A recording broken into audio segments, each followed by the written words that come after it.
Hello. Yeah.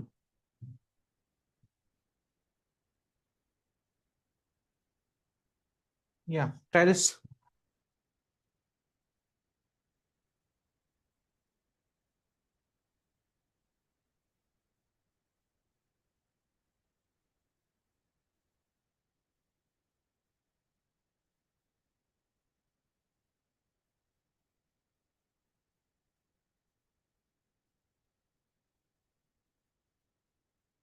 Which do you think can be eliminated?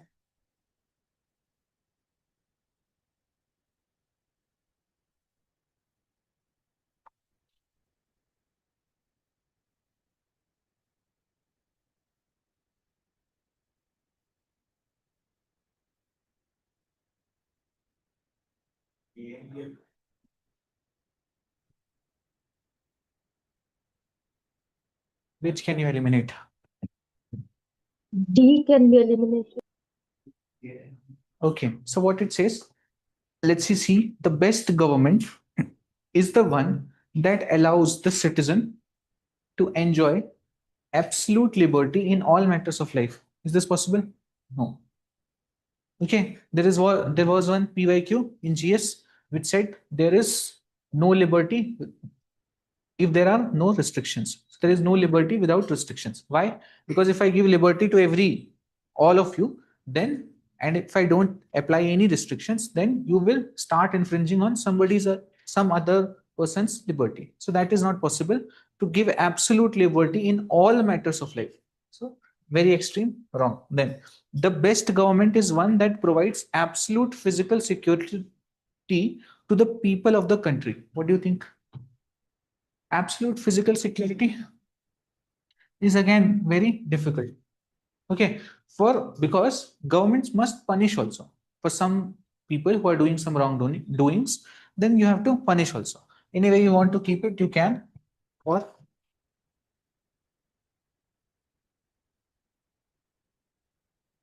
okay.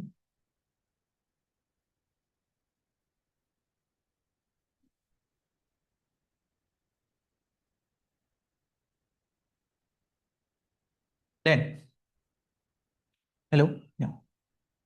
Then next thing is the true aim of government is to secure citizens their social and political freedom. Yeah, maybe the primary concern of government is to provide absolute social security to all its citizens.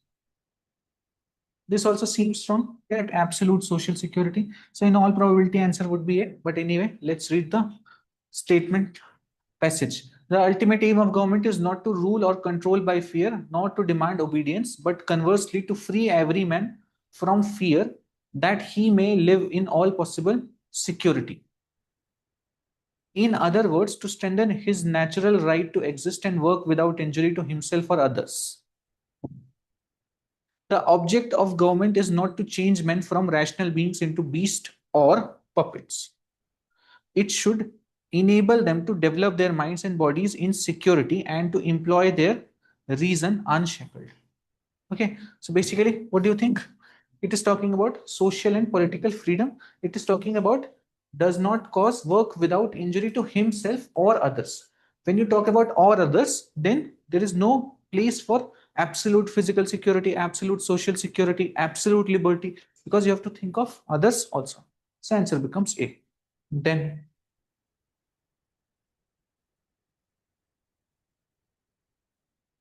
I just do this.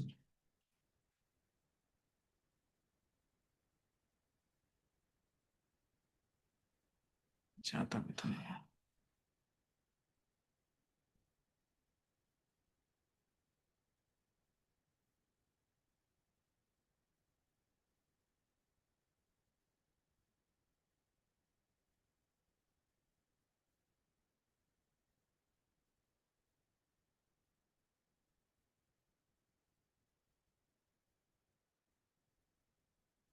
Hmm.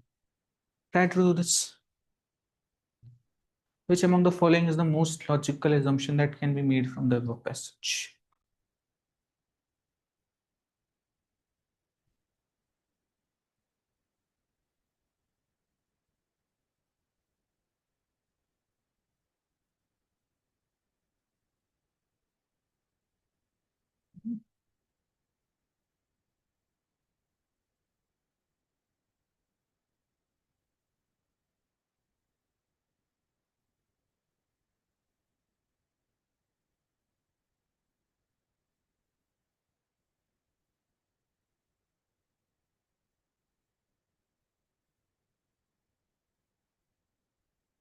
What do you think?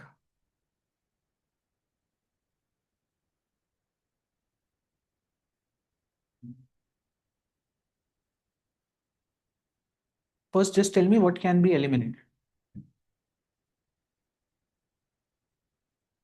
First, just see, basically, you're not trying to get to the answer just by reading the option. Passage ही नहीं पढ़ा रहे. First thing is just eliminating what you think is wrong. So the task of providing urban services is a complex issue which requires the organizational expansion of municipal bodies all over the country. What do you think? By this all, you can sort of eliminate it, but if you want to keep it, you can keep it. But I think this all is given so as to make the statement wrong, because there may be some municipal bodies that are not understaffed, that are overstaffed, that have adequate number of staff, whatever. So it is saying the task of providing urban services is a complex issue. This is fine, which requires the organizational expansion of municipal bodies all over the country. So that makes it a bit extreme, but yeah, in general, you can consider it. Leave it. Then our cities can provide better quality of life if our local government bodies have adequate staff of required skills and competencies. This is very comprehensive statement in all probability, correct? Then lack of skilled staff is due to absence of institutions which offer the requisite skills in the city management. Maybe. Then our country is not taking advantage of the demographic dividend to manage the problems associated with rapid urbanization. Maybe the passage is about this only. So basically, now you just mark this. So this is about demographic dividend. This is the main core. Then this is about absence of institutions. Institutions like National Institute of Urban Management, okay, urban planning, all these institutions, these are missing. This says that we need our staff in these urban services to be better equipped with skills and competencies. And this talks about the task of providing urban services complex. So it requires organizational expansion. That is, it will talk about numbers, that there are very few numbers and it should be expanded all over the country. Okay. So now once you have done this, now you just read it. Our municipal corporations are understaffed. Okay. Then the issue of skills and competencies of the staff poses an even greater challenge. Okay, urban services delivery and infrastructure are complex to plan and execute. They require high degree of specialization and professionalism. The current framework within which the municipal employees, including senior management, are recruited does not adequately factor in technical and managerial competencies. Basically, it is talking about competencies, and professionalism, specialization. So basically, mainly about not being competent enough. So organizational expansion, yes, in first line it talked about it, but otherwise the passage is about competencies. So in all probability, answer is B. It is not talking about demographic dividend, not being able to manage all that. Okay, then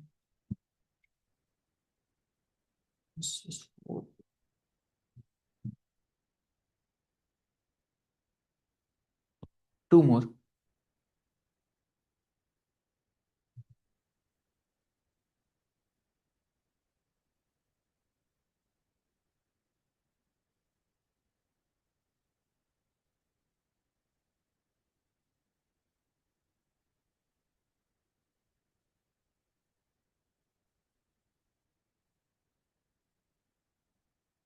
Yeah, try this.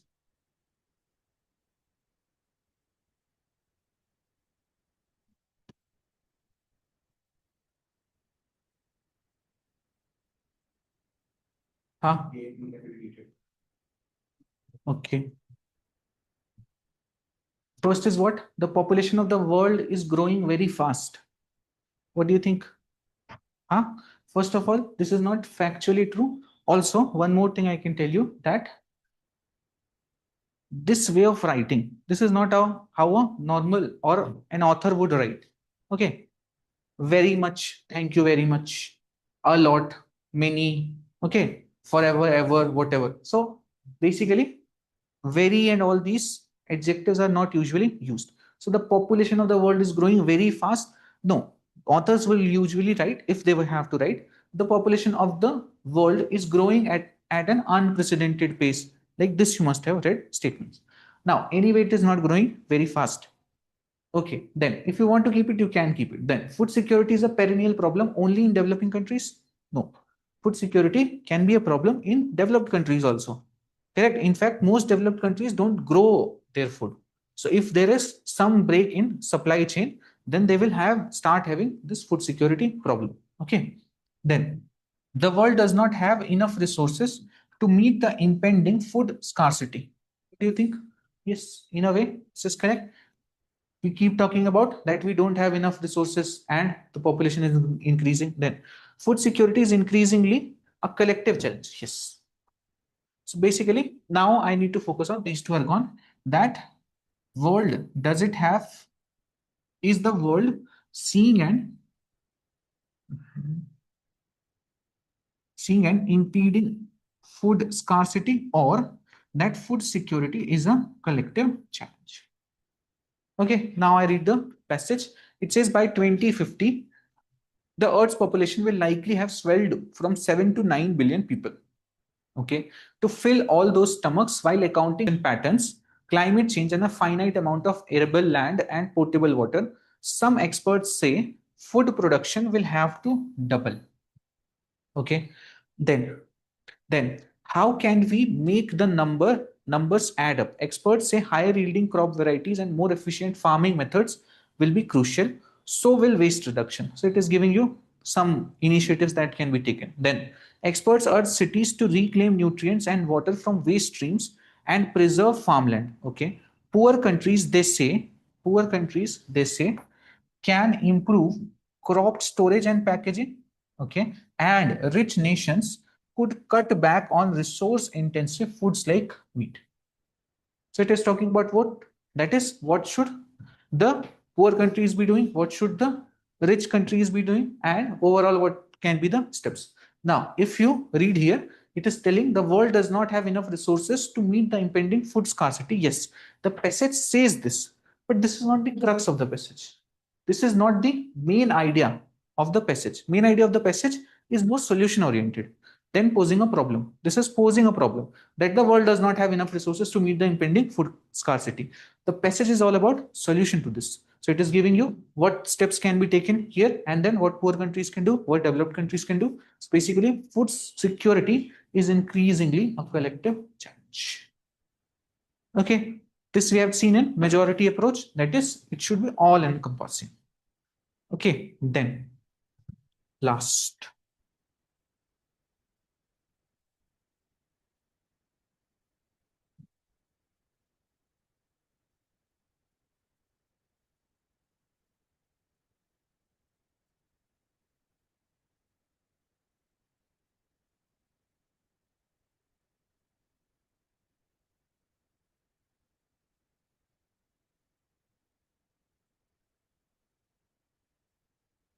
Yeah, do this.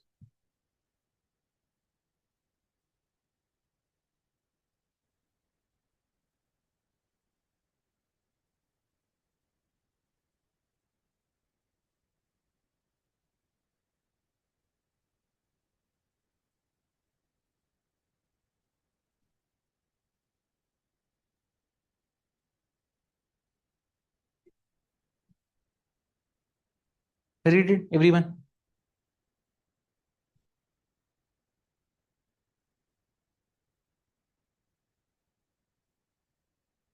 Which can you eliminate? Okay, see, open defecation reduces the human capital of India's workforce. What do you think? Huh? No, it is saying reduces the human capital. It will? What is human capital? Human capital is basically, yeah, basically development of the human workforce. Open defecation, you understand? Huh? Open defecation is, huh? हाँ खुले में. So basically open defecation reduces the human capital of India's workforce. Yeah.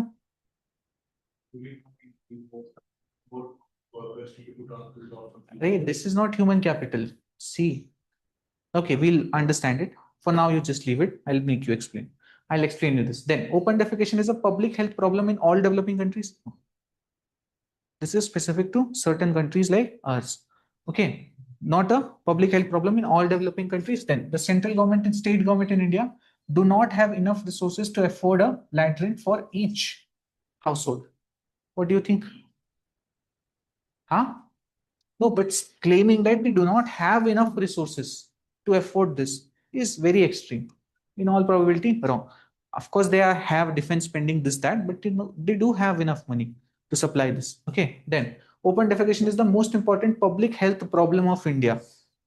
Huh? See, first of all, open defecation is a problem. Now, this chain you must understand. So there is open defecation. Then from open defecation, there is this is actually a health hazard. Why? Because you're doing open defecation, then all these microbes, all these different kinds of vectors grow in it. Correct. Also, you are doing open defecation, you also may get infected by some things. Now, so this is a health hazard. Now, because of this health hazard, what happens, especially for children who are born into this kind of environment, they will have health issues, or they will start having health issues. Now, this health issues actually leads to less productive days. And in children, it also leads to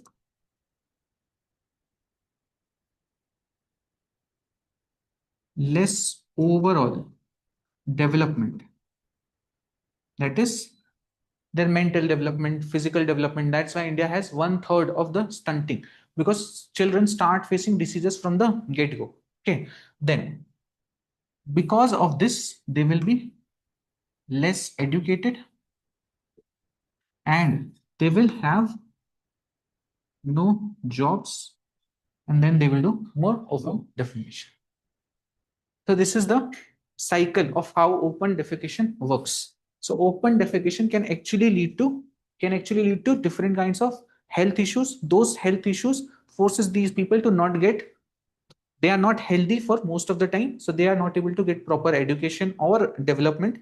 Then they won't be getting proper jobs or money to make anything or to have toilets in their home, and then they will do open defecation again. So this is the vicious cycle that is therefore open defecation. So now you can see that open defecation can reduce human capital of India's workforce. Okay, then let's read the option.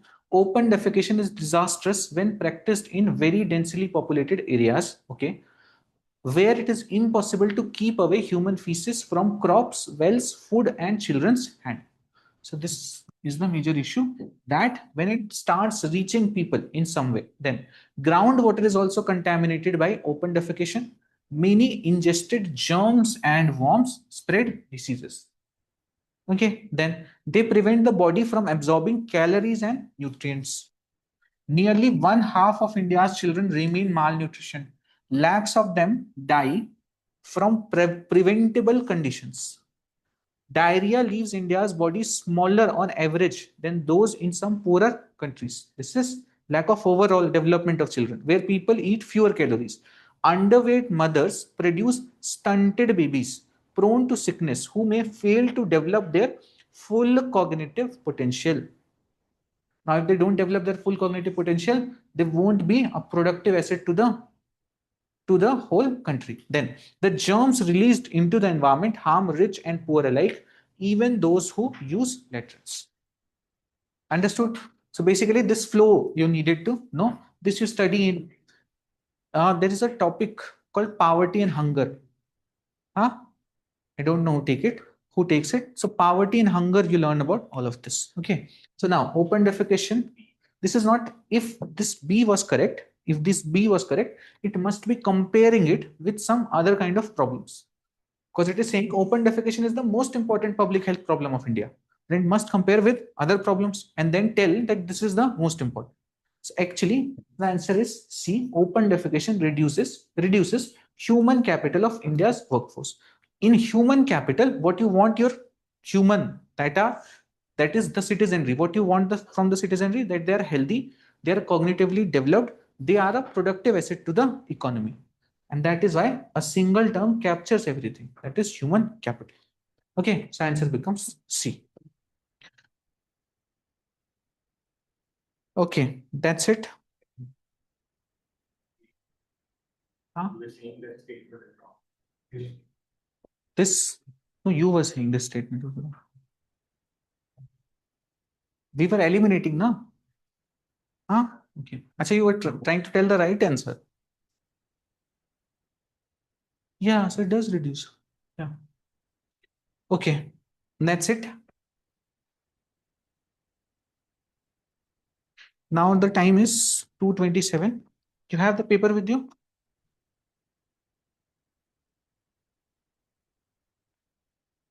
So from 2:30, how much time would you need?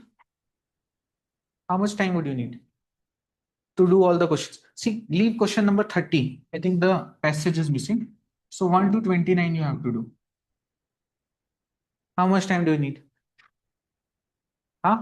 40 minutes is fine. Okay. So then, or take 5 more. So 3:15. Okay. You're starting from 2:30 till 3:15. You have to attempt it. I won't disturb you. And then we'll discuss it. Please don't do it collectively. Okay. Do it on your own.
You should have done at least 8 questions by now.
Don't get stuck in any question.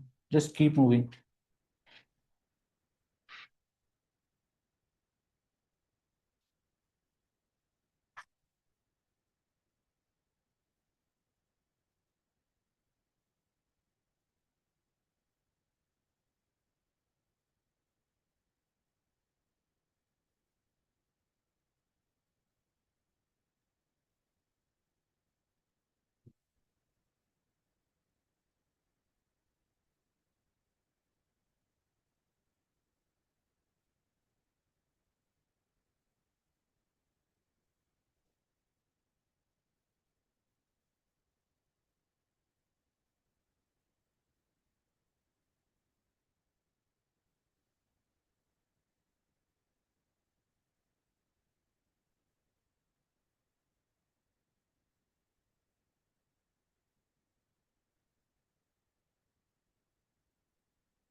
Half an hour is done.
Some questions are difficult. You have to leave them if you just can't. But don't get stuck.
ठीक है जल्दी करो fast fast सब 20 second पे ही है ये fast fast entire paper और ले लो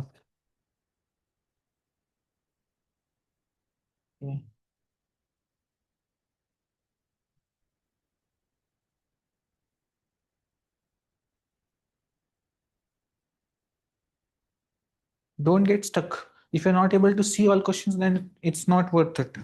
Okay. You have last 10 minutes. Try to do it quickly. Try to see at least all questions. Then only you can do the easy ones.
Last 5 minutes.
Okay, that's it.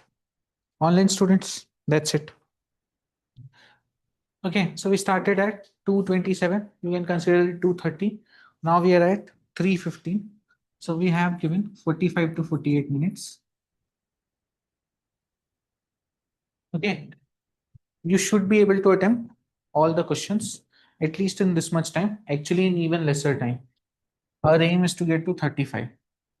But this is the start, and this is good at least that you try to solve the questions. Okay, otherwise, what happens? I will keep on doing this, and you just when I tell you everything, then it feels like sahi bol raha hai, and then I am learning. You're not learning. You only learn when you do it yourself. Otherwise, it is just match the column that I read the passage for you and I match it. कि ऐसे ऐसे था ना, ऐसे ऐसे है ना, बस. That is not getting anything to you. Okay, so now you have attempted the questions. Most of you have at least seen all the questions. हाँ, लास्ट तक पहुंच पाए. 26. Okay, okay. Let's get started. And please keep a tally of how many you got correct. If you were undecided on, let's say, either B or C, then when I get to the question, you first decided that it was B and then mark it right or incorrect. Okay. Now,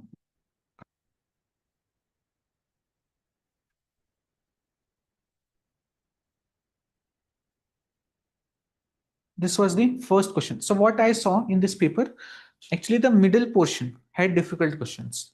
Okay, the start was easy, the end was easy. Now this you can only do if you're doing it at a very good pace and you're trying to attempt all the questions. Otherwise, like the last questions which you were not able to attempt, those were easier.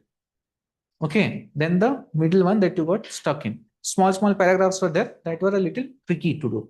Okay, then let's get started. This is the first one. What climate change will undeniably this that. Okay, now here very easily you can eliminate at least this resource based conflicts are always politically motivated. Cancel. Then there are no political solutions to resolve environmental and resource based conflicts. No, again extreme statements. Political conflicts based on identity or ideology cannot be resolved. Again extreme, gone. Answer is C. Anybody any issue? If you have any issue, let's say you want to make a claim that answer should be something else because of this reason, then you can stop me. Okay, we need not read the passage.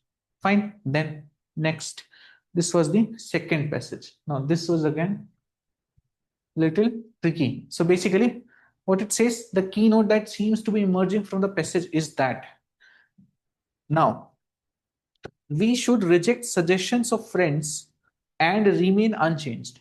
Okay, very extreme statement. This you can eliminate. We should always remain broad minded. Okay, now, okay, let's see. We should be resolute and achievement oriented, possible, and we should first consult wisely and then resolve firmly. That is, we should first consult with everybody. Okay, and then whatever. Okay, now this itself is mentioned in the passage that it says the man who is perpetually hesitating which of the two things he will do first will do neither. The man who resolves but suffers his resolution to be changed by the first and counter suggestion of a friend who fluctuates from opinion to opinion and veers from plan to plan can never accomplish anything. So basically, it is saying a person who just by the first counter argument changes, that is also not good. Okay, and he will at best be stationary and probably retrograde in all. It is only man who first consults wisely and then resolves firmly and then executes his purpose with perseverance can achieve something. This is given in the passage. And that's why the answer becomes A. Fine. Then next. Yeah. This is during the summer in Arctic Ocean. Now, it is difficult to get to the answer directly, but if you do proper elimination, then you can get to it. So first thing, climate change has caused Arctic summer to be short but temperature to be high. What do you think? First statement. Arctic summer should be to be short but temperature to be high. You may not know. Okay, you may not know. Fine. Then polar bears can be shifted to south pole to ensure their survival. So possible है क्या? उनको ऐसे बोला. Let's go south. You cannot do this. Also, if polar bear reaches south, then what will happen? Penguins कहाँ जाएगा? फिर penguin को बोलेंगे कि तुम north, हाँ? Because penguins are surviving because there are no predators there in the Antarctic. Otherwise, they're useless creatures. Okay, what they will do? So, of course, this is not possible. Then, without the presence of polar bears, the food chain in Arctic region will disappear. Disappear is extreme statement. It won't disappear, as you will learn also that viruses, bacteria, microorganisms, they survive even anywhere. Okay, even on radioactive things. So disappear is very strong. Wrong. So basically these two you can eliminate. Then climate change poses a threat to the survival of polar bears. Yeah, in generic, correct statement. Now, so basically you are left with first and last. Now read the passage. So it says, during the summer in the Arctic Ocean, sea ice has been melting earlier and faster, and the winter breeze has been coming later. So, what does this mean? So, basically, it is saying that melting is earlier and faster, okay, and the winter freeze has been coming later.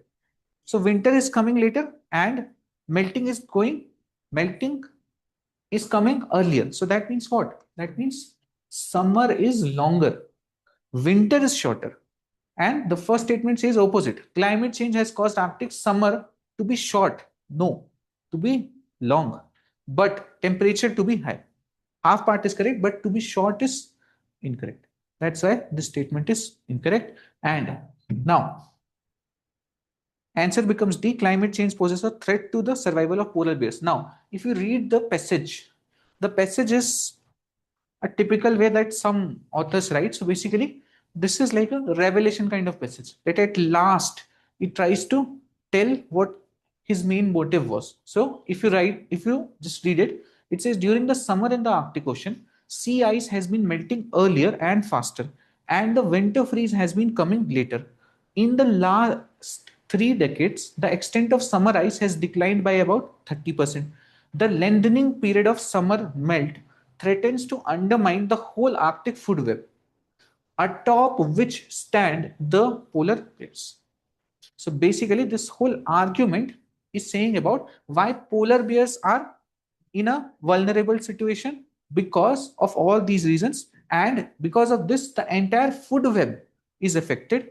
On the top of this food web is the polar bear. So this is sometimes written like this, but by elimination you can get to the answer. Then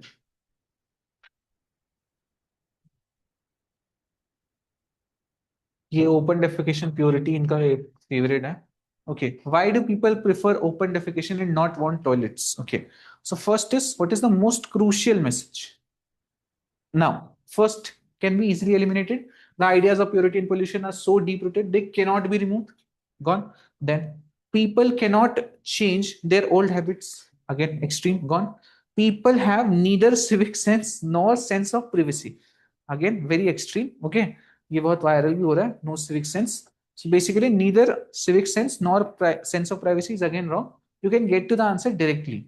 Okay, that is, people have to perceive toilet use and pit emptying as clean and not polluting. Okay, this you also study in when you do society, that the major issue in India is a touch sensitive country. Okay, key whatever you do, this gets touched here, he touches me, that gets touched there. So we are a very touch sensitive country. We are not concerned about cleanliness of food. We are more concerned about who touched it. Okay, not just in terms of untouchability, but we have just general notions. If you go to any temple and you try to touch anything, the priest or whoever is, he will get very angry that how did you touch this? Okay, he's not. So basically we are a country like this. So major issue is why we used to have toilets outside our house was we considered it impure. So you go out, you do whatever, okay, and then you come back. Okay, so this answer is B. Then this was about GDP. Okay, most crucial inference from the above passage. Now, if you have read the passage, must have. So, more emphasis should be laid on the development of natural capital. Okay, so basically, this passage is all about in the last 2 decades, the world GDP has increased by 50%, whereas inclusive wealth has increased by mere 6%. This is the main thing of the passage, that even though our world GDP has grown so much, inclusive wealth has grown so little. Okay. Now, if this is the case, now you see. So basically, first one talks about more emphasis should be laid on development of natural capital. Okay, so it actually talks about all different kinds of capital in the passage. This is only mentioning natural capital. So this is not according to the majority approach, not all encompassing. Gone. The economic performance of countries of the world is not satisfactory. This is not the point of the passage. Gone. Then the world needs more human capital under present circumstances. Again, wrong because not all encompassing. So answer becomes this: the growth driven by GDP only is neither desirable nor sustainable. Why? Because it very clearly shows you that even though the global GDP grew by 50%, inclusive wealth grew only by 6%. That is putting a question mark on our way of measuring growth by GDP.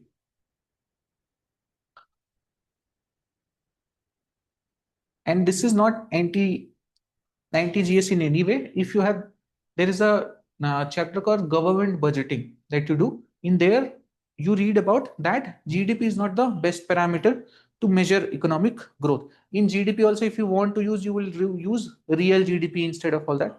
So you learn about it. Okay. Then,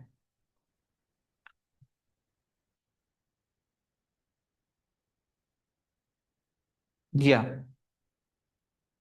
This is most rational inference. Now, India must control its population growth so as to reduce its unemployment rate. What do you think? This is an incorrect statement. Why? Why? Because see, population growth is not a problem. In fact, in India, we keep talking about population, but more population, at least when they are young, like we have in India, it leads to demographic dividend. What is demographic dividend? The extra dividend you get because a larger proportion of your population is young.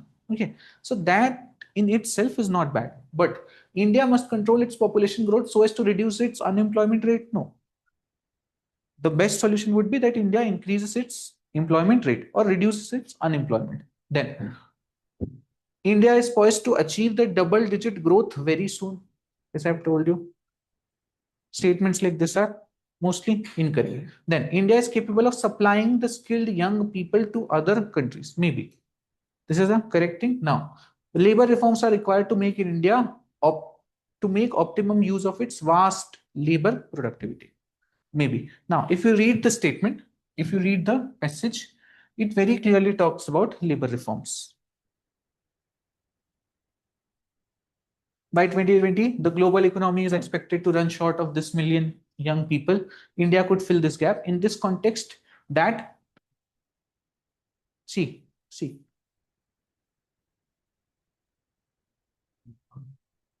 what does this phrase mean? You have this in GS questions also. So they give you something they will write 2-3 lines, and then they will say, in this context, then they will ask the question, which is the most important part of the question that comes after in this context. This is just this is just to set context. This is just to set context. Once context is set, now this is the main thing that the author wants to talk about. So it is in this context that labor reforms are often cited as the way to unlock double digit growth in India. In 2014, this, that. It is all written.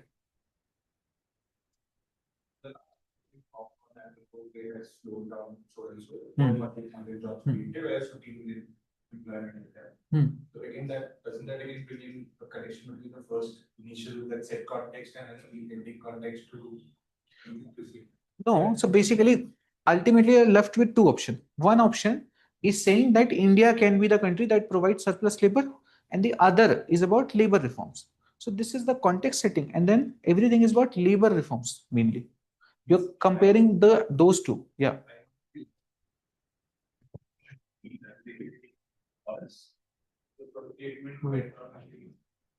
Yeah. Which you statement went on to say it is can India can still good. And the second towards the last of the paragraph, it went on to talk about how we have a surplus of labors. Hmm. So then it will be not correct to the same context of. No, see, basically, ultimately, you have to get that what it is talking about. So if you read the last part, now, see, this is fine. In 2014, India's labor force was estimated to be about 40% of the population, but 93% of this force was in unorganized sector. Over the last decade, the compound annual growth rate of employment has slowed down to 0.5%, with about 14 million jobs created during last year when the labor force increased by 15 million. So it is not talking. This is talking about, see, the initial part set the context that India can be the country that can supply extra labor to the world. Then after that, it starts the main process that is about labor reforms.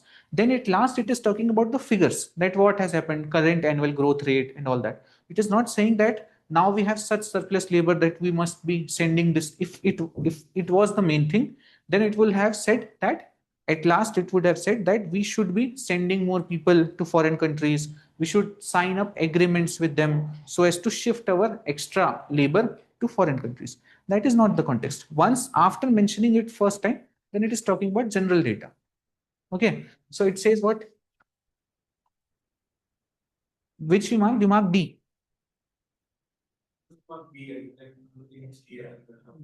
India is capable of supplying the skilled young people to other countries. No, this is just a initial statement.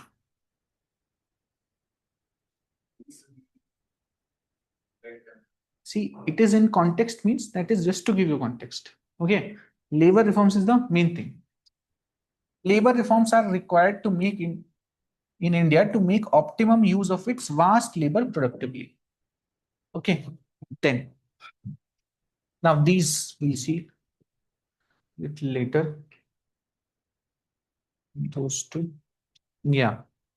This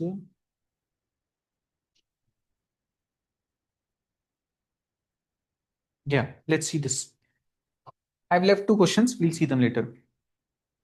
Now, this question.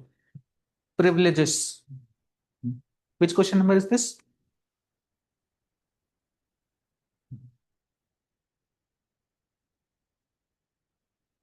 The challenge that author rose. Ninth question. Huh? So this is the ninth question. Okay. In your PDF. Now, in this, what it talks about, basically, this is a very small passage. Okay. Now, see, it is ultimately comparing what qualities are required. The author of the above passage throws to the public to achieve which of the following. Now, first thing, we have hard work ahead. Okay. There is no resting for any of us till we redeem our pledge in full, till we make all people of India what destiny intends them to be. Okay. We are citizens of a great country on the verge of bold advance, and we have to live up to the high standard. To that high standard, all of us, to whatever religion we may belong, are equally the children of India with equal rights, privileges, and obligations. We cannot encourage communalism or narrow mindedness, for no nation can be great whose people are narrow in their thought or action. So these are the main qualities that they are looking for. One is hard work, other is trying to provide equal rights, privileges, and obligations to everybody, and avoiding these evils like communalism, very clearly mentioned. Now, let's see the options. So first, a high standard of living, progress, and privileges. What it is missing? It is missing that element of communalism or something related to it. Also, high, yeah, and yeah, hard work also it is missing. Okay, equal privileges. Sorry, high standard of living, progress, and privileges only it talks about. Then equal privileges, fulfillment of destiny, and political tolerance. Again, too narrow. Okay. Then spirit of adventure and economic parity. Then hard work, brotherhood, and national unity. Understood? So most probable answer. Fine. Then next. Yeah, next is this Russo uncle. Okay. So this is difficult if you don't know about him. Okay. Now, this guy, this is very famous person. He wrote a book called Social Contract Theory. Okay. So the social contract, I think the name of the book was, what is social contract?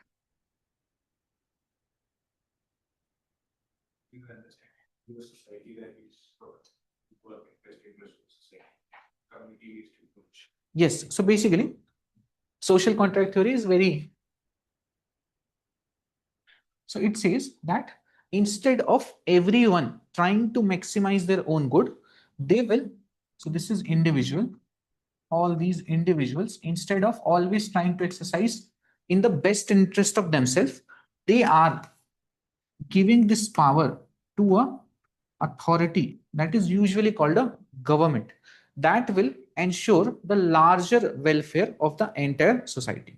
That is, people willingly submitting their personal will in the light of or for the greater good of the society. This is called social contract theory. You are also working based on this principle only. Okay, so you are also, for example, you might be paying taxes, or you might be doing some things that you may not like, but you are doing it because the government enforces this on you for the larger good of the society. So this is social contract theory. Now it is written, the individuals, according to Rousseau, puts his person and all his power in common under supreme direction of general will. So general will is that will be good for the entire society, and in and in our corporate capacity, we receive each member as an indivisible part of the whole. So his whole philosophy is that we should submit our private will for the larger good, and that authority will ensure that everyone becomes an equal part of the society as a whole. So that authority has the responsibility to ensure equality for every person. This is the whole concept. If you don't know it, it's a bit difficult because they used to write in a very weird language. Okay, I think it might have been converted from French or something. They could have converted it simply, but anyway. Then, in the light of the above passage, the nature of general will is best described as, now, the sum total of private wills of the individual? No, this is not the sum total of private wills of the individual. For example, how many people in India want to pay taxes? Nobody. Okay, so if all of us start saying humko nahi dena, humko nahi, humko nahi, then nobody will get. So this is not, but this is not the sum of all the private wills. Then what is articulated by the elected representatives of the individual? No, it is not that narrow. Okay, he's talking something big.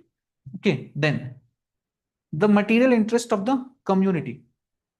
Is general will the material interest of the community? No, it is the general interest, as in the entire welfare ecosystem of the community. Okay.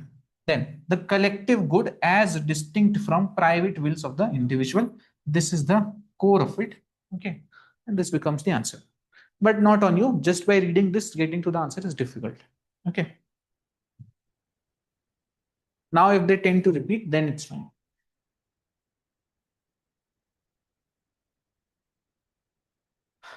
Yeah. Now, see this. This was also a little tricky. So first of all, if you try eliminating, then in a democracy, force is the main phenomena in the actual exercise of sovereignty. What do you think? No? Extreme statement. It is saying that force is the main phenomena. Force is the main phenomena किसमें होता है? In which form of government force is the main phenomena? In dictatorship. Okay. So if this they keep doing, okay. So basically they replace the word here with something opposite. So basically, in a dictatorship, force is the main phenomena in the actual exercise of sovereignty. This is an absolutely correct statement. They will just change it to something opposite. So democracy. Wrong. Then, in a mature democracy, force to a great extent is the main phenomena in the actual exercise of sovereignty. This is ये क्या है? This is the same thing. नहीं mature लगाने से क्या हो जाएगा? Either both of them are correct or both are incorrect. So this is also gone. Then in in a mature democracy, use of force is irrelevant in the actual exercise of sovereignty. Irrelevant is also an extreme statement. Why? Because there must be some force that has to be executed for people who are doing something wrong. They don't want to go to jail, they don't want to be punished, so for them you have to use force. So this is also incorrect. You can get to the answer. If you want, you can read also. So in a mature democracy, force is narrowed down. Yes, in a mature democracy, there is very less force in use to a marginal phenomena in the actual exercise of sovereignty. Correct. This is what Nordic countries see. Very less, very less force is used. In a democratic state where a high degree of political maturity of the people obtains, the conflict between the will of the sovereign lawmaking body and the organized will of the people seldom occurs. Huh? The organized will of the people act as a force on the sovereign lawmaking body. As in force? No, no. Force here means, in simple terms, you can understand force as violence here. Okay, that force can be used or not. Huh?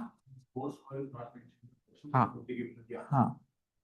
My interpretation of the force was not violent force. So your interpretation was moral force, kind of like persuasive force of the intelligence. No. So basically, that's why the context matters. So here it is talking about political maturity, political democracy. So here force means that only. So basically, force means you're trying to force something on the people. That is what force is. Okay. Now here, if you look, it says the conflict between the will of the sovereign lawmaking body. What is this? This is the parliament. Okay. And the organized will of the people. Seldom means what? Rarely. That means the conflict between the public, the larger public opinion and the parliament is very rare. Now, if conflict is rare, then the use of power will also, use of force will also be rare. This is the claim. Okay. So it means this, the conflict between the will of the sovereign lawmaking body and the organized will of the people seldom occurs, rarely occurs. Okay. For example, countries like England, you can take United Kingdom, they hardly have a proper written constitution. They're just working on that. They are working on conventions that this is conventionally done, and they are able to govern very like decently.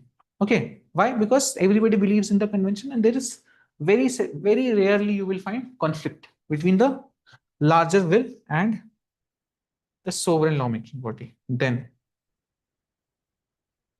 this was easy. Huh? If you read it, it says what? A successful democracy depends upon widespread interest and participation in politics, in which voting is an essential part. Very good. To deliberately, he is now, this author is now,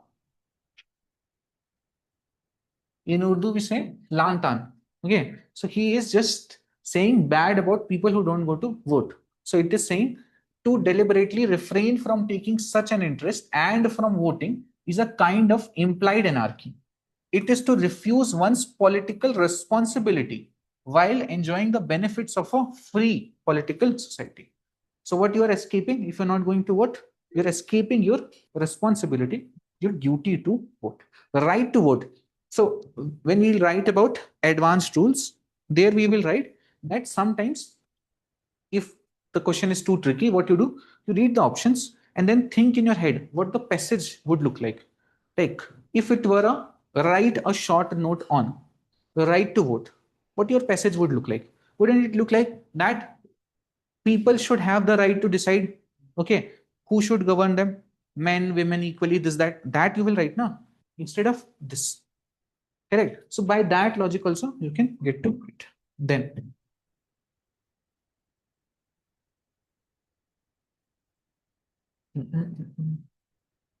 yeah, this.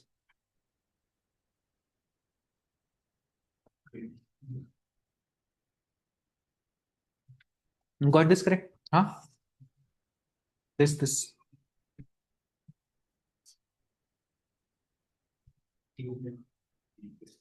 Huh? Okay. Now see, it is a very close options, very close options. Now see, in a free country, the man who reaches the position of leader is usually of outstanding character and ability.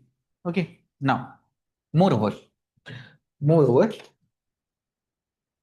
moreover, it is usually possible to foresee that he will reach such a position since early in life one can see his qualities of character. Who can judge this? The passage is claiming the people can foresee that this guy is going to become a big leader. Correct? Like when the first speech of Barack Obama came for the constituency elections, then only people got an understanding that this might be the future or the first black president of USA. Okay. Similarly, in 2013 only, the press started shifting because it could see that Narendra Modi, that is coming from Gujarat, in 2014 is going to have a landslide victory. The media directly shift against a ruling government. That usually does not happen, but they can foresee that this is the guy that is becoming the prime minister next time. Okay, now next is but. So this is telling about that the in a free country where he has to be elected, so somebody who becomes a leader must have some outstanding character and ability. Then it contrasts this, but this is not always true in case of a dictator. Often he reaches his position of power through chance, very often through the unhappy state of his country. So it is contrasting it with the democratic or the free country. Here, just because of the certain chance or because the country was in so much despair, then suddenly you have a dictator. Okay. So now the passage seems to suggest that first, a leader foresees his future position. No, people sees his future position. Next, a leader is chosen only by a free country. Okay, now this you might feel, but not related to the passage at all. Now, a leader must see that his country is free from. Then, despair in a country sometimes leads to dictatorship. This is the answer. Then, greatest blessing is that. This is about assumptions. First is wrong. Why? People always see the leisure time as a gift and use it for acquiring more material possessions. Okay. First is always, that is extreme. Other is to acquire more material possessions. No, not necessarily. People use their leisure time in very creative ways also. In fact, they have given similar things many times that leisure is a very important property for human growth. Only when you have free time apart from whatever you have to do, then only you can have real development. Okay, so now use of leisure by some people to produce new and original things has been the chief source of human progress. Yes, this is correct.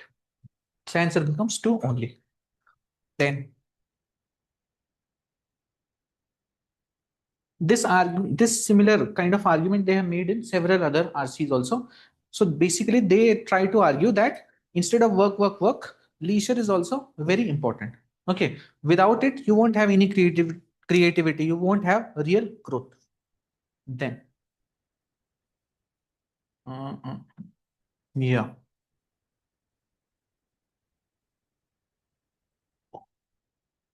now which of the above are correct? Now this you can, a study of famous battles of history would help us understand the modern warfare. Okay.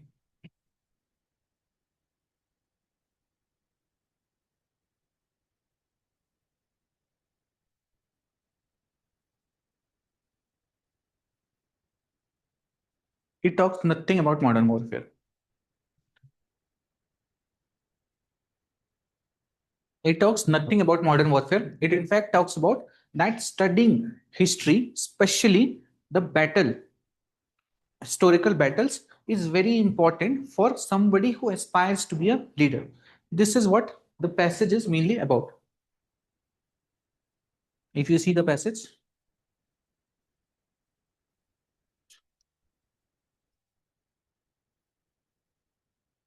now see, there is more than a modicum of truth in the assertion that a working knowledge of ancient history is necessary to the intelligent interpretation of current events, so that you analyze the current world much better then.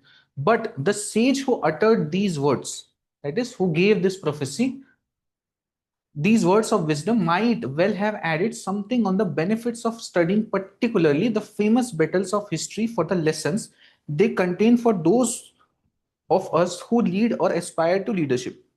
Such a study will reveal certain qualities and attributes which enabled the winners to win, and certain qualities that enabled or that destroyed the losers, or that caused the losers to lose the battles. Deficiency which caused the losers to lose. And the student will see the same pattern recurs consistently again and again throughout the centuries.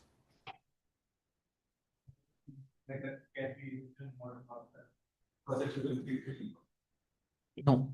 So whenever you see buzzwords like this, na, modern warfare. So it is not saying that in conflicts today, not very generic. It is talking about modern warfare. Now, modern warfare is very different. Okay. So when you see buzzwords like this, they give it so as to just make you feel that इस सब में तो use हो रहा है. But the passage only mentioned that it will help in current events. Okay. It is telling that you should study the wars who want to understand leadership, but it is not saying anything about modern warfare. Then, studying the history is essential for anyone who aspires to be a leader? No. Essential is not mentioned. It is a good thing. Okay. So basically, answer becomes what?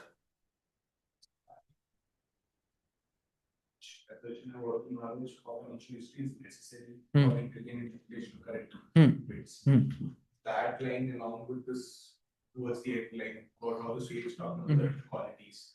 No. See, read this. Have added something on the benefits of studying, particularly the famous battles of history for the lessons. It is talking about that this is beneficial instead of saying this is essential. The statement, that is what I made a mistake. Yeah. I went on to read me the first statement where the assertion that a working knowledge of history is necessary for intelligent correct. Yes. That, and when I read this last part wherein the sage interpretation of certain qualities as no, but the thing is that here it is already giving you to the extent of which you need to consider this. So if it was nothing written here, then you could have argued this. But the problem is that after this, it has its own phrasal that is used here. So basically, on the benefits of studying, particularly the famous battles of history, for lessons they contain for those who want to lead. So it is not saying essential in any way. This becomes the focal point. If it is what it was just written randomly, just here it started that people who want to become leaders, then you could have argued. But because it is very explicit.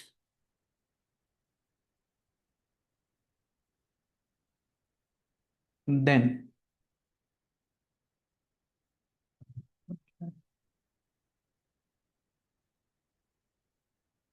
next, this is what this is about. See, traditional societies succeed in resisting positive aspects of political development. Now see, it is impossible for traditional societies to break away from lingering loyalties. Sustenance of traditional loyalties is conducive to political development. What do you think? No, this is antithesis. So basically, if you are sticking to your traditional ways or having traditional loyalties, then how you will have political development? So in all probability, this is also wrong. Two things, first and second, are remaining. That is, traditional societies succeed in resisting positive aspects of political development. Maybe. Political development is not a unilinear process, for it involves both growth and decay. So we need to understand that political development has growth and decay. This is the main point. Or traditional societies resisting political development. This only we have to see. If you read the passage, see, disruption of traditional institutions, identifications, and loyalties is likely to lead to ambivalent situations.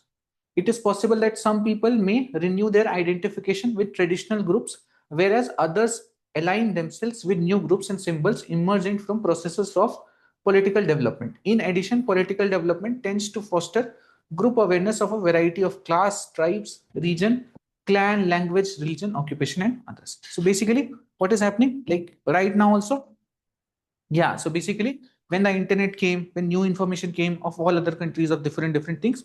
Now, if you look at religion, so there on one place there are people who are becoming more and more atheistic, not following any religion that religiously, and then another wave has also grown. Okay, where people are have started doing like one thing that has gotten famous is bhajan clubbing, something like this. They heard of this. Bhajan clubbing has started. So what they are doing, that there are some people who would want to, so to attract Gen Z, they have started bhajan clubbing. So what happens there? They would go and they would do bhajan, dancing and all. Huh? Gen Z, Gen Z population, which you are. Okay, I may be also. Then next is this.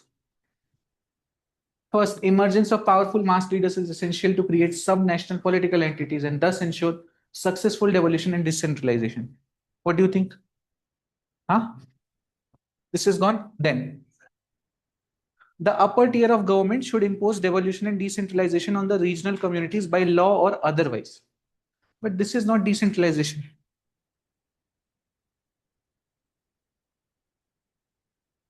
See, what is the difference between devolution and decentralization?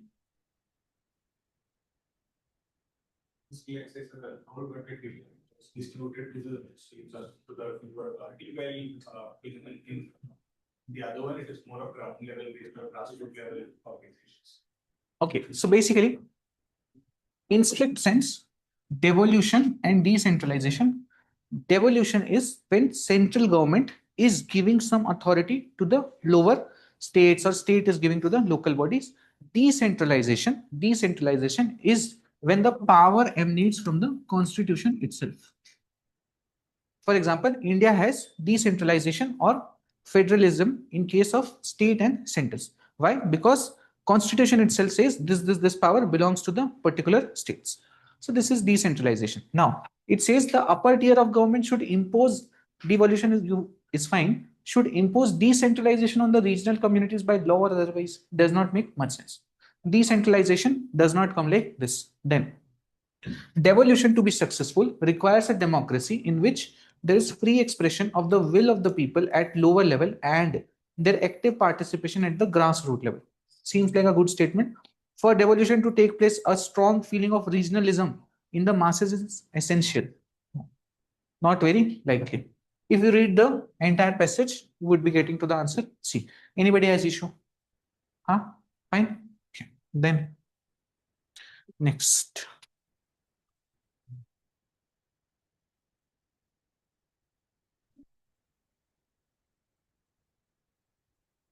Yeah. So this is very easy now. Okay. So all problems of government can be solved by using digital tech. Wrong. Then our creativity and imagination cannot be expressed without digital media. We were doing something a few decades ago also. Correct. This is also wrong. Use of digital systems is imperative. It says for the existence of mankind in future. Now this is an extreme statement that mankind cannot survive without digital systems. We were surviving, thriving also a few years ago also. Now, this seems like the most probable, that is speaking of digital technology is speaking of our life and living. So basically the passage talks about that digital technologies will come this, that, no. Digital technologies is now an essential part of our life. Okay, that's why the answer becomes B. Then IMF. Okay, here also two options you can eliminate. There is no hope at all for emerging Asian economies to sustain growth momentum. This is wrong. Then, as regards growth of productivity, the performance of Asian economies is not satisfactory. In all probability, this is also wrong. Now, falling into middle income trap is a general characteristic of fast growing economies. Maybe the passage talk about this. And once a country reaches middle income stage, it runs the risk of falling productivity, which leads to stagnant incomes. Now, if you read the passage, it talks about stagnant incomes, falling productivity, and all that. Huh? At the back, got this correct? Huh? Okay. Then innovative India R&D. This is also easy. Innovation and R&D is the only way to reduce rural to urban migration. Nothing. Then every rapidly growing country needs to minimize the divergence between productivity in agriculture and other sectors. What do you think? Huh? Now, see,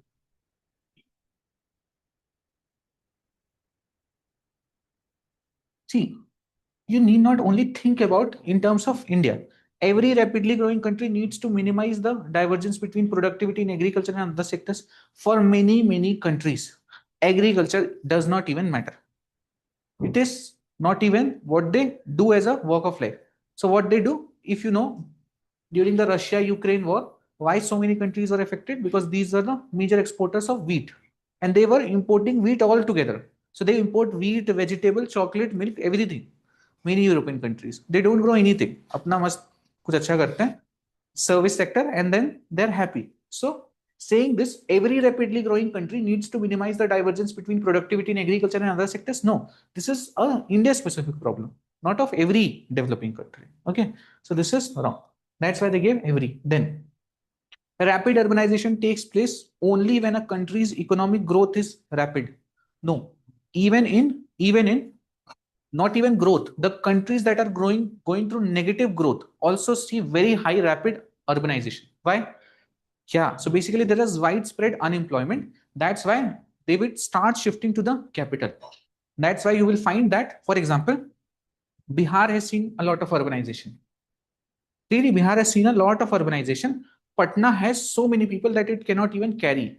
Why Patna has so many people? Because everybody in Bihar has landed in Patna to get those small amount of job opportunities that are there.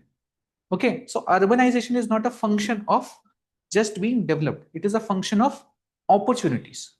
Okay, then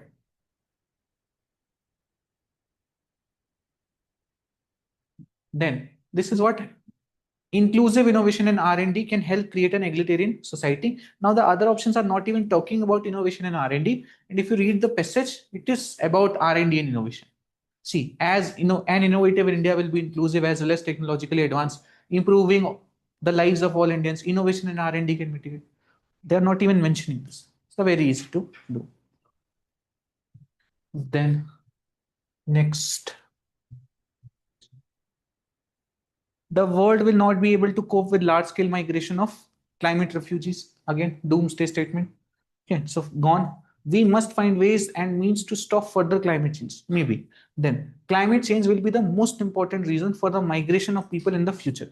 Now, this is a similar statement that we had seen before. This may be true, but only in one condition. That it is comparing all the reasons for migration is being compared. If the passage is about comparison of all the reasons of migration, then the statement may be correct. If they are not comparing, they cannot come to this conclusion that climate change is the most important reason. Okay, so now next is relation between climate change and migration is not yet properly understood. So this is about relation between climate change and migration possible. Then we must find ways and means to further we must find the ways and means to stop further climate change. So this is all about climate change. This is about climate change and migration. Okay, this is about how we can find ways to stop climate change. Now, if it is climate change and migration, then I will mark this. If it is only climate change, I will mark this. If you read the entire passage, it does talk about climate change is likely to expose a large number of people to increasing environmental risk, forcing them to migrate. The international community is yet to recognize this new category of migrants. So basically, it is about climate change and migration. And in the first two statements only, you're seeing migrants and all this. So relation between climate change and migration is not yet fully understood. If we read the passage, it talks about this only. That is why you have to take a majoritarian approach. It covers climate change but misses migration. Then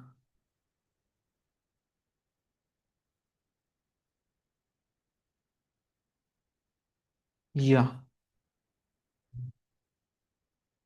Synthetic pesticides should never be used in modern agriculture. Okay, very extreme statement. Never be used. Then, one of the main sustainable agriculture, one of the aims of sustainable agriculture is to ensure minimal ecological imbalance. This is correct. Agriculture inherently is something that will cause imbalance.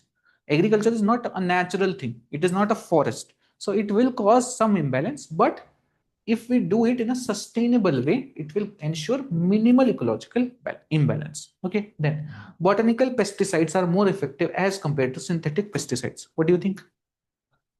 Huh? Now, see, it is possible if you want to keep it. Now, one thing in one more question we had seen. So, basically, all these sustainable technologies, any sustainable technologies are usually lesser effective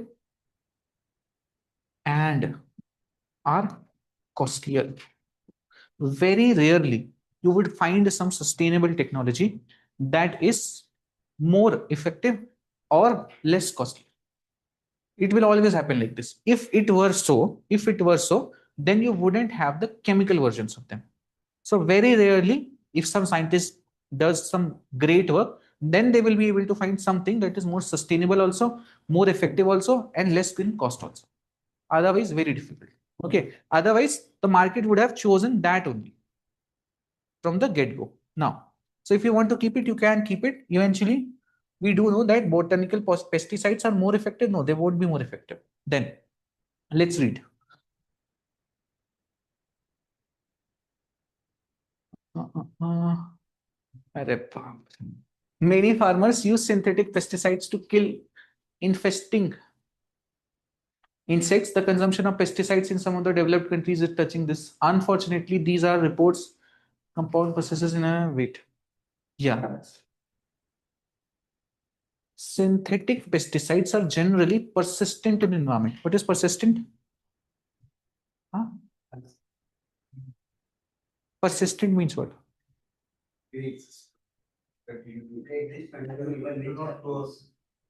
Okay. So basically,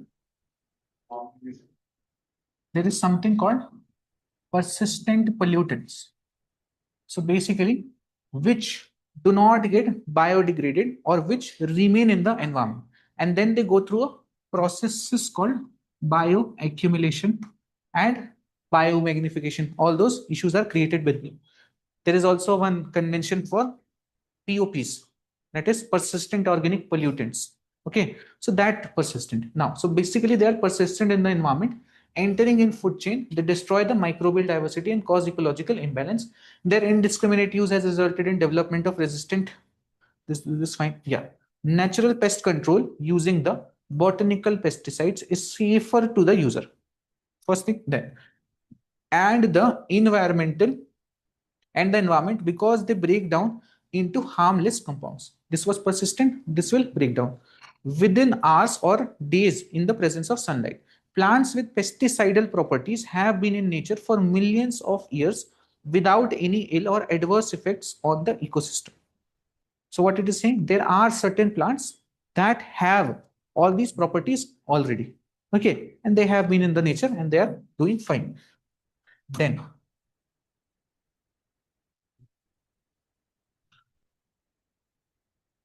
Then many microbes common in most soil. They help in the maintenance of biological diversity of predators and reduction of environmental contamination and human health hazards. So this is talking about those plants that have naturally all these anti-pesticidal and all these properties. For example, you know about neem, you know. Okay, so there are plants like this. There are also plants that have something called mycorrhiza in their roots. So mycorrhiza does what? It can send the information to other plants that this disease is spreading. This is how you can get saved from it. So all those plants are available. Then botanical pesticides formulated from plants are biodegradable and their use in crop protection is a practical, sustainable alternative. Fine. Now,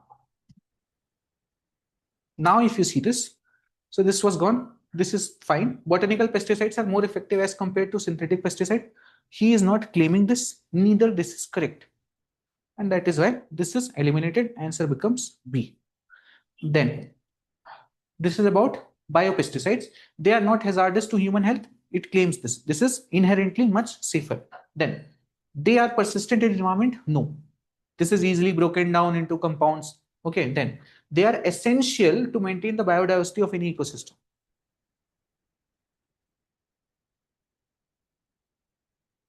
Biopesticides are not essential. Okay. It does not ever talk about it being essential. This is something that can be a good alternative to the conventional pesticides. This is the only thing. Answer becomes 1.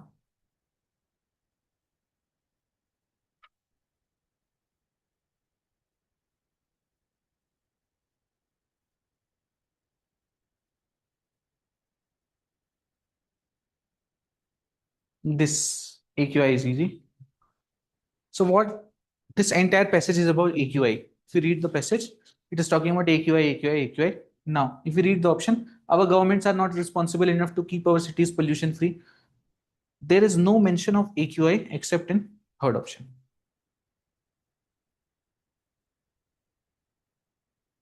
No mention of AQI altogether in any option except for this. Okay, now if you read the passage starts with an air quality index is a way to combine measurements of multiple air pollutants into single number or rating. This index is ideally kept constantly updated and available in different places. The AQI is most useful. The AQI this is most useful when lots of pollution data are being gathered and when pollution levels are normal. So basically the claim is, so AQI, what it is, first it is defined, then it is told that AQI is most useful in places where there are some incidences, sometimes when the AQI is high. But there are certain cities in India, like Delhi, which already have always they are in red alert only. Then what you do? So then people just cope up with it and then they don't care. It looks like a wallpaper to them. हाँ लाल लाल है. Okay, does not matter. Why? Because anyway I have to go out. So if it is all the time red, then I cannot take much precautions. So then people tend to ignore it. Okay. This is what the passage is about. First, second, fourth does not even mention AQI. This mentions air quality index is not helpful to the residents of many of our large cities. This is what is given. Answer is C. Then productive jobs. So basically, yeah. So we must create conditions for faster growth of highly productive service jobs to ensure employment and growth and inclusion. Now, this is one way of doing this. Okay, it is the passage is much more vast in nature. It is one way of doing this that you do faster growth of service jobs. Now, we must shift the farm workers to highly productive manufacturing and service sector to ensure the economic growth and inclusion. This is again another way. But this is not all inclusive. Then we must emphasize the cultivation of high yielding variety seeds. This is unrelated. Now, we must create conditions for faster growth of productive jobs outside of agriculture, even while improving the productivity of agriculture. This is what the passage talks about. This is what you learn in economy also, that we should be doing two things. One is increasing our productivity levels in agriculture and then shifting our farm labors to the other sectors. Okay, then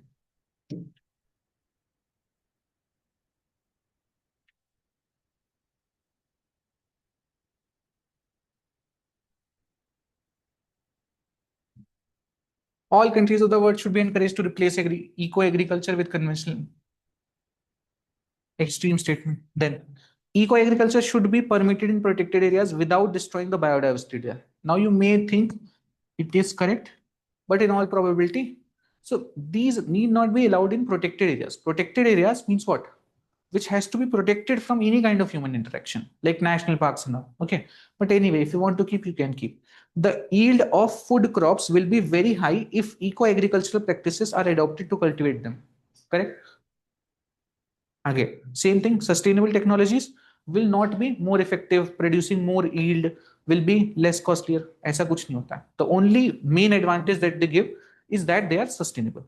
Okay. So now this is gone. Let's say C and A are left. Then agricultural practices that enhance biodiversity can often increase output and reduce the vulnerability to disasters. So does it talk about output and disasters? Yes. It does give you examples somewhere from USA where cyclones are reduced, this, that, and yeah. So basically, answer becomes A.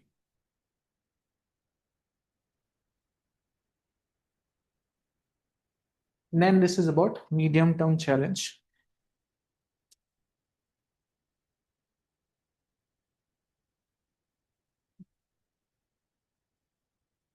Okay, what did you mark? यहीं पहुंचे. Okay, India's GDP displays value. Okay, कितने question है?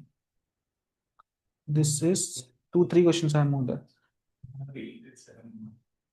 Huh? How many you have not done? 7, 8 you have not done. Okay, take 5 minutes. Take 5 minutes, attempt them. Otherwise, what I'll discuss. Take 5 minutes, attempt them quickly. Yeah, remaining questions. Huh? Ah, it's fine. It's fine. 5 minutes you have, whatever you have done, you have not done. Just try to read it at least so that you have a context.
Done. हाँ हाँ, 7 8 करते हैं। अभी करेंगे करेंगे। Okay, now the first is India's GDP displays high value added and high productivity levels in medium tech and resource processing industries. No. Okay. So basic, the crux of the passage is it is saying that we should move from low value production in everything to higher value production. So India's GDP displays high value added and high productivity. No. This is opposite to what is given in the passage. Promotion of capital and technology intensive manufacturing is not possible. Extreme statement. Then last is has already gained a great share in global markets in sectors showing a rising trend in demand. No, ऐसा कुछ भी, we have not captured a major share. So answer becomes C. So even though sometimes the passages are long, this that the answers, because the options are not that close. So actually the option decides if the question is tough or easy. Sometimes even small paragraph very difficult to do. Now, over the last decade, Indian agriculture, this. Okay. Okay. Now, see this. So, increasing the agricultural productivity will automatically eliminate the poverty and malnutrition in India. Of course, wrong. Just by increasing agricultural productivity, how it will automatically eliminate anything? No. India's agricultural productivity is already great, and it is not necessary to increase it further. We cannot be this complacent. Okay, this is wrong. Then allocation of more funds for social welfare and poverty alleviation programs will ultimately eliminate the poverty and malnutrition in India. Okay, now this is also not the main crux of the passage.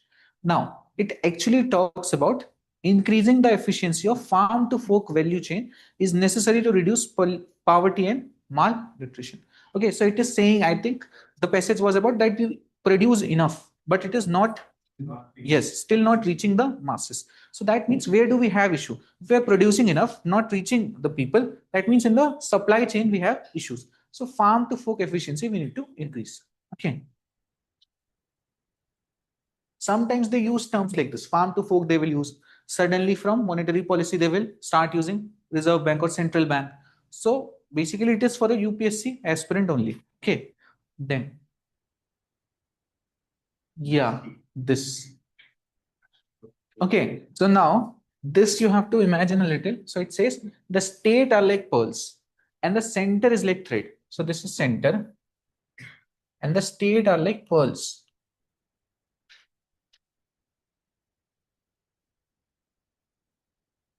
Now, which turns them into a necklace.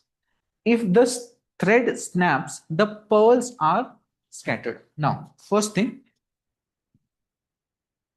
this statement, this statement is not putting one above the other. It is saying the state are like pearls and the center is like thread. Both are important to make them into a necklace. Now, the second statement, if the thread snaps, the pearls are scattered. So now it is talking about center being having an important role. So now it says a strong center in strong states makes the federation strong. No, the second statement actually talks more strong or more strongness should come from the center. Now, a strong center is the binding force for national integrity. Then, a strong center is a hindrance to state autonomy. No, state autonomy is prerequisite for federation. No, if the second statement was about that pearls are very important, otherwise threat ka kya karoge? Okay, if this was the statement, then you talk about state autonomy is a prerequisite for a federation, but it is talking about the thread. Okay, then this was not there. No? Now we are left with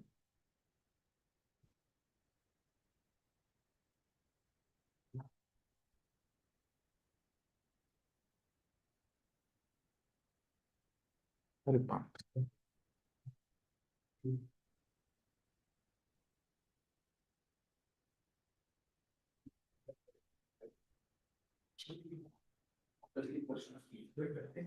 Okay, now seventh, seventh. Okay, now seventh. So basically, now this passage you will have to read it first, small only. So what it says, the very first lesson that should be taught to us when we are old enough to understand it. ये तो कुछ भी नहीं है. This is useless statement till here. Okay, now it says is that complete freedom from the obligation to work is unnatural. Okay, so it is saying that just complete freedom, not working anything, not doing anything, it is not natural and ought to be illegal. Ought to be illegal, as we can escape our share of burden of work only by throwing it on someone else's shoulder. So what it is saying, that the only possible way when you stop working and everything working fine, that means somebody has to work harder. Okay, then nature ordains that the human race shall perish of famine if it stops working. Then we cannot escape from this tyranny. The question we have to settle is how much leisure we can afford to allow ourselves. So it is all about claiming that work is essential. Now the only question is how much leisure time we should be getting. Work is essential is the main crux. Now it says humans' understanding of the nature of the work is essential. No, not mentioned. There should be a balance between work and leisure. No, it is talking about work being very important. So it is essential for human beings to work. This becomes the answer. Okay, little tricky, but fine. Then now there is no harm in cultivating habits so long as they are not injurious. Okay, so basically the basic crux of this is that it says that habits are necessary. If we don't have habits, if we start deciding everything from scratch every time, then we won't be able to operate or have a normal life. For example, driving is all about habit. If you start calculating kitna distance se kaise cut lena, then you won't be able to drive. So it is all about habits that you must have. Okay, so now habits do what? They simplify the mechanism of life. Now, from this, some people must have picked that it tends to mechanize our lives. Now, mechanize is normally used in negative connotation. Mechanize means what? It makes our life machine-like. In Hindi, it is written machine numa.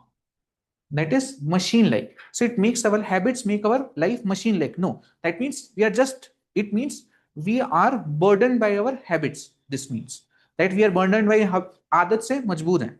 Okay, in Hindi. So basically, whatever are our habits, we do that only in a mechanized way, in a machine-like way. Like machine is fed into something. That is not the crux. The crux is that habits actually make it easier for us to live. Okay. In Hindi, it was a much easier word. Here, with mechanism, mechanize, some people confused. Okay. All done. How many you got correct? 20. 25 correct. Nice. 21. 20. Huh? 15 at least correct. 15 correct. 17. Huh. Okay. So there is a PDF that is uploaded on the learning library. Okay. It will have 11 to 23. Now 21 we'll do again in class. Okay. Now the thing is, in the next class, silent.